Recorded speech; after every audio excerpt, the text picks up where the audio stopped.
Hello, I have another update for everybody.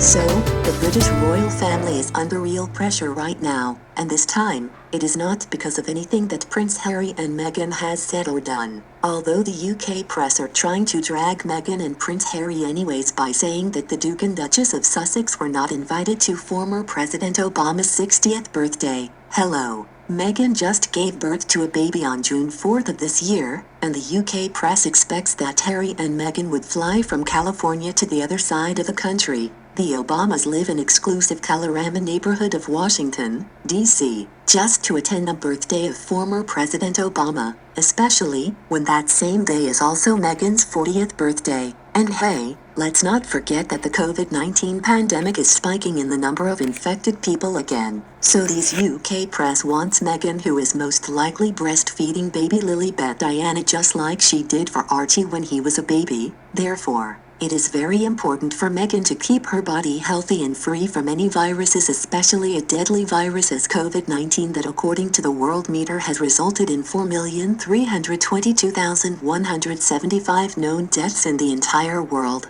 Finally, the press do not know who were invited and who said they were not attending. Just like the big lie that the press said about the expensive cake the press reported about for a whole week, saying that a named inside source told the UK press that Prince was going to buy Meghan a $225 cake from Posies and Sugar signature naked cake for Meghan's 40th birthday. Along with that expensive cake, the press reported that Meghan was going to have a party consisting of 65 people. Well, in Meghan's 40 by 40 birthday video, she took 2 seconds to show herself blowing a simple white cake that was covered in a thick layer of white icing, which just proves that it was not the signature naked cake from Posies and Sugar, since their signature naked cake is a style where some of the cake's layers are visible underneath the icing while the exterior is brightened up with colorful fresh flowers. Furthermore, if Meghan did have a party with 65 guests attending, well then, that would be another reason for Prince Harry and Meghan not to fly across the country and leave their children at home with either Doria or a babysitter just so that Meghan and Harry hang around celebrities and the Obama family. You people in the press have become so shameful. I can only imagine how ashamed and disgusted your journalist professors are when they see what has become of their former journalist students. Just like what happened in the story between Queen Victoria and Abdul Karim. After her husband died, she became very close to her male servant Abdul Karim, while Queen Victoria's son, Edward VII, her private secretary, the royal courtiers, and royal aides didn't like that a man from India was very close to Queen Victoria, such that eating curry had become part of Queen Victoria's weekly meal. After she died, poor Abdul was kicked out of the palace and out of England. Queen Victoria's son, King Edward VII, and his royal aides burnt everything that traces Queen Victoria and Abdul's relationship, from letters to gifts. But fortunately, one gift was able to be hidden. After King Edward VII died, Abdul Karim went back to England, just so he can visit Queen Victoria's statue as though he was spending time with her when she was still alive. After Queen Victoria's husband died, she mourned him for 40 years. She kept everything literally just where her husband left it, even the amount of water left in his glass, and she wore black every day. When Abdul Karim came into her life, she found a devoted friend who was always by her side, and opened a whole new perspective about life to the way she saw things. The closest example I can think of is the way a dog and its owner bond so closely, that love and respect goes beyond sexual, but rises to a level of pure compassion and devotion. After Abdul died, his diaries of what he had written once he left England of his time in relationship with Queen Victoria was discovered, and the royal courtiers and all those in the administrative positions for the British monarchy firm could not stop the truth from finally coming out. Those royal courtiers, royal private secretary, and royal aides hated Abdul Karim not because he was a terrible person who did bad things, but they hated him because he was not Caucasian. He was a poor man with a different accent who worshipped another deity, but most importantly, he was a man from a brown-skin heritage. It is a very good thing that Prince Harry took his family with part black heritage out of that human puppet scenario, because when Queen Elizabeth II dies, one can only imagine what they will do to Meghan and the children she has with Prince Harry. The public do not know what was so scary for Harry and Meghan that they stopped using the services of nannies for Archie after one evening a nanny did something so bad. During an interview last year, Meghan's friend, Janina Gavankar, said last year she knows the real reason why the nanny was fired, and all she had to say was a palace staffer was fired for gross misconduct. We now know that Archie did not have royal security, so somebody had instructed that nanny to make it look like Archie was supposed to die due to some typical baby incidences that babies have been known to die as a cause. For example, a baby crib syndrome. For those unfamiliar with that term, it means sudden infant death syndrome, SIDS, is the unexplained death, usually during sleep,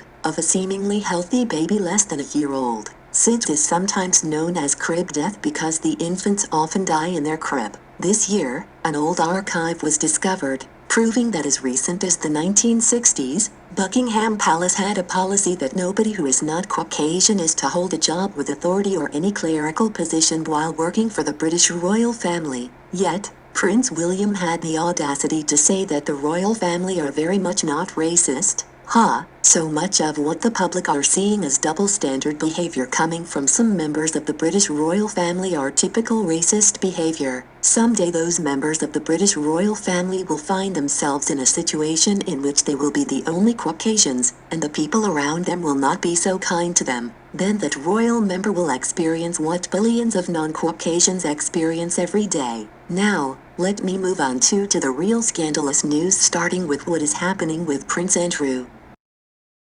According to the National Post, and they wrote, alleged Epstein victim Virginia Roberts Giuffre sues Prince Andrew for sexual abuse. Compensation fund for Epstein victims closes after $121 million paid out to 138 victims. A woman who accused Prince Andrew of sexually abusing her when she was 17 is suing the British royal, Virginia Roberts Giuffre, who claims she was a victim of Jeffrey Epstein's sex trafficking scheme for powerful men, claims she was assaulted in New York City after being recruited by socialite Ghislaine Maxwell. Giuffre alleges her encounters with the prince at Epstein's Manhattan mansion and elsewhere left her with severe and lasting emotional distress, according to the lawsuit obtained by TMZ and reported by WEN. Prince Andrew refused to cooperate with FBI and federal prosecutors in 2019 and 2020, when law enforcement officials were looking to talk to him about Epstein following the financier's arrest and death behind bars. The royal told BBC Newsnight he couldn't remember meeting Giuffre even though there's photographic evidence of himself posing with the teen. I am holding Prince Andrew accountable for what he did to me, Giuffre said, via her lawyers, in a statement to ABC News. The powerful and the rich are not exempt from being held responsible for their actions. I hope that other victims will see that it is possible not to live in silence and fear, but one can reclaim her life by speaking out and demanding justice. I did not come to this decision lightly.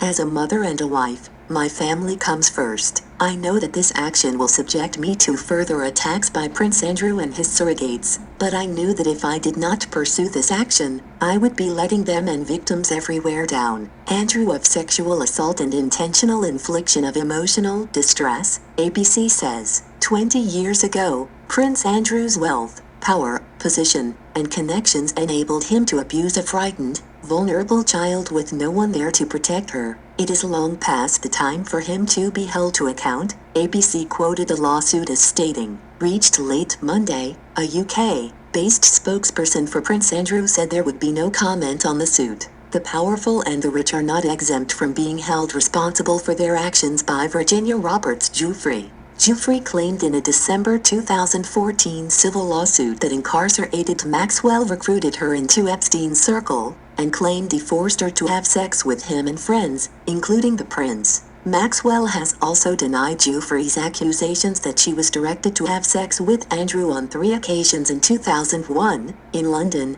New York and the U.S. Virgin Islands. Prince Andrew resigned from all public roles in May 2020 over his ties to Epstein. Separately, a fund to compensate victims of Epstein's sexual abuses has now completed the payout process, giving more than $121 million to about 138 people, the fund's administrator said on Monday. There was no indication whether Roberts Giuffre was awarded a payout. About 225 claimants had sought restitution from the Epstein Victims Compensation Fund, more than twice the 100 expected when the fund opened in June 2020. The fund offered nearly $125 million to about 150 claimants. Those who rejected offers and the 75 who were turned away can still pursue claims against Epstein's estate, whose executors had proposed setting up the fund. Jordana Feldman, the fund's administrator, in a statement said claimants had an opportunity to be heard in a safe space, to share the intimate, personal, often harrowing accounts of what they endured and how it has affected them. Feldman announced the payouts one day before the second anniversary of Epstein's August 10, 2019 death. Epstein, 66, killed himself in a Manhattan jail 2 days after signing his will, while awaiting trial on sex trafficking charges. The $121 million payout is 7 times the $17 million that women who accused Harvey Weinstein of sexual misconduct were awarded in January, in the bankruptcy of the now-convicted movie producer's former studio. Some awards for Epstein victims were delayed by litigation by Attorney General Denise George of the U.S. Virgin Islands, where Epstein owned 2 islands, against the financier's estate. Epstein's executors have denied George's claims they depleted the estate's $634 million of assets too quickly, and were the indispensable captains of his sex trafficking. Daniel Weiner, a lawyer for the executors, said they were extremely pleased with the payments to Epstein's victims, in the first such compensation program by an estate. He said Epstein's estate still had $190.2 million of assets on June 30 to pay creditors, litigants and expenses. George did not immediately respond to requests for comment. Ghislaine Maxwell, Epstein's longtime associate, has pleaded not guilty to engaging in sex trafficking and grooming underage girls for Epstein to abuse. Her trial in Manhattan could begin in November.